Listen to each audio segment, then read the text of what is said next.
la théorie, en théorie de fiabilité, hein, des dispositifs techniques ont recours souvent en tant que loi de répartition de la durée du service. D'accord. Là, généralement, on utilise donc, on se base sur la loi de Weibull en tant que fonction de répartition. Généralement, la fonction elle est connue, hein. Elle est connue pour ses applications dans le domaine donc technique, de fiabilité, d'accord, analyse de la fiabilité, d'accord, pour modéliser les données de fiabilité. Elle permet aussi de répondre à certaines questions, par exemple, les pourcentages des éléments devraient présenter une défaillance, d'accord. Ça rentre beaucoup plus dans la mécanique, dans tout ce qui est fiabilité, d'accord. Donc, on a les durées de vie, par exemple, d'accord. Parce qu'elle est flexible, c'est une fonction flexible, d'accord. Ou les paramètres que vous voyez, alpha, bêta, ce sont donc des paramètres. C'est un paramètre de forme, c'est un paramètre de localisation, qui d'accord, à l'origine. Donc, il y a des paramètres qui de la fonction, d'accord. Alors là, ce qui vous intéresse beaucoup plus ici, c'est de comprendre, voilà, d'avoir une idée sur ces différentes lois, d'accord, qui ont été donc euh, décrites donc dans le cours, afin de se familiariser avec cela. Alors là, on vous donne une fonction de répartition et on vous demande de déterminer une fonction de densité, d'accord, comme toute fonction, d'accord. Donc là, c'est une fonction connue. Alors pour trouver sa fonction de densité, comment on va faire à votre avis? Vous avez vu comment le passage. Hmm. Comment on va Oui, faire monsieur. من فونكسيون دونسيتي باش Dérivé. نلقى عندنا فونكسيون دو ريبارتيسيون نلقى فونكسيون دونسيتي واش نديرو؟ On va dériver تري بيان اي با وي. dériver. با وي باينه. دونك من لا فونكسيون من ريبارتيسيون اون ديريف باش نلقى لا فونكسيون دو دونسيتي والعكس. من فونكسيون دو densité باش نلقى فونكسيون دو ريبارتيسيون on intègre. D'accord. Et là, on dérive à dériver dans une fonction exponentielle si simple. On a cette fonction. D'accord. C'est simple. Cette fonction elle est définie sur un intervalle x supérieur ou égal à 0. Trouver l'espérance mathématique et la variance. L'espérance mathématique, vous le connaissez. Donc c'est l'intégrale de moins infini plus infini de x f de x. La fonction elle est là, donc elle définit 0 plus l'infini, ok.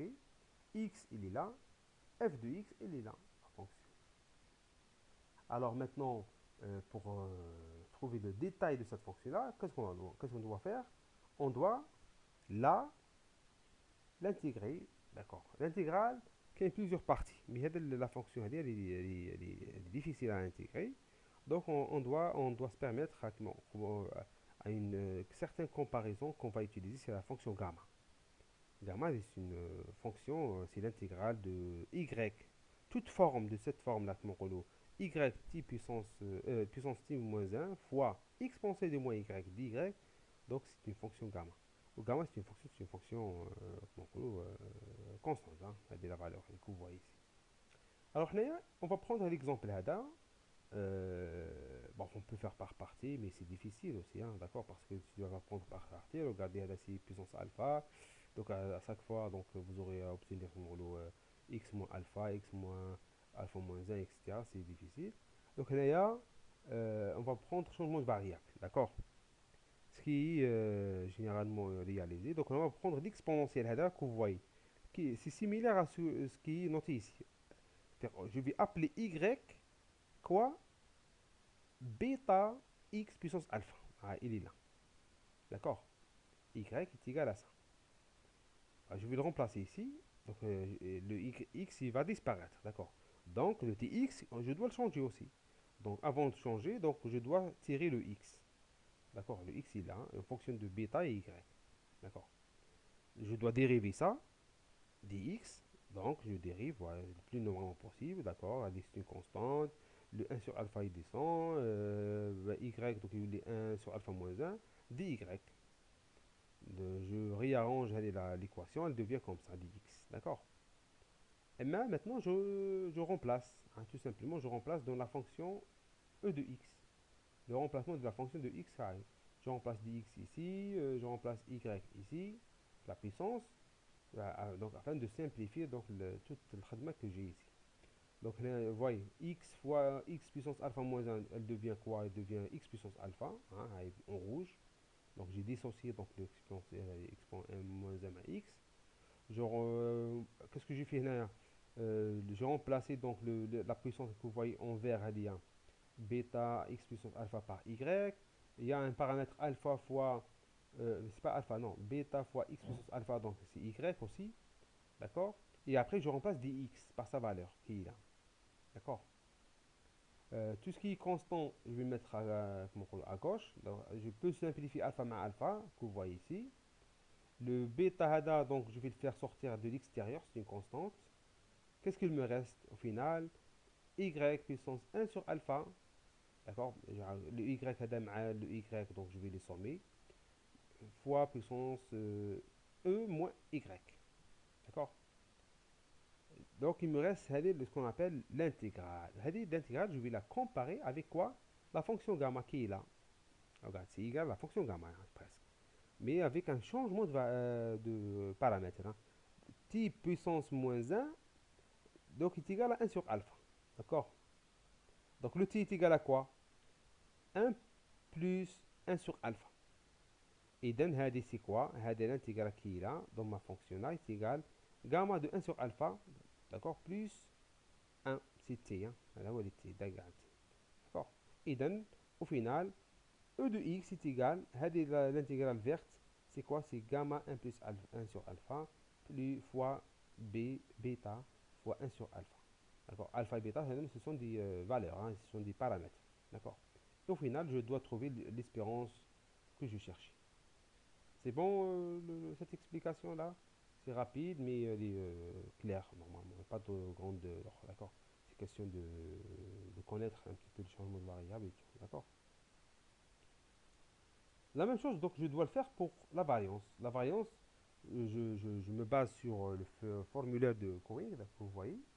C'est l'espérance de x carré moins l'espérance de tout carré. Alors l'espérance, je commence par cette première partie, parce que la deuxième terme est tout, hein. D'accord, il est donné, je viens de le trouver. Il me reste que le premier terme. Donc c'est x carré. D'accord, je multiplie par x carré. Très bien. Donc je remplace la fonction f de x, je somme le étal x les ils sont là. Là, je pose le même changement de variable que comme tout à l'heure, hein. Comme tout à l'heure, le y est égal à ça, x, dx, voilà, dx d'y j'injecte dans toutes les valeurs qui sont là. Je commence à réarranger étape par étape. Là, je les mets en couleur. Et au final, je trouve presque la même là, même quantité, mais il y a un certain 2 qui est là. Donc, ce sera bêta puissance moins 2 sur alpha fois l'intégrale de ça. Ou c'est l'intégrale, c'est quoi? C'est l'équation de la formule de gamma. Mais avec un paramètre qui n'est pas le même. Après changement de variable, changement de paramètre, je trouve que l'intégrale vers, c'est gamma 2 sur alpha, plus 1. D'accord. Et au final, je trouve ça, c'est égal à ex carré est égal à ça. Maintenant, la variance est égale ça au moins l'espérance au carré.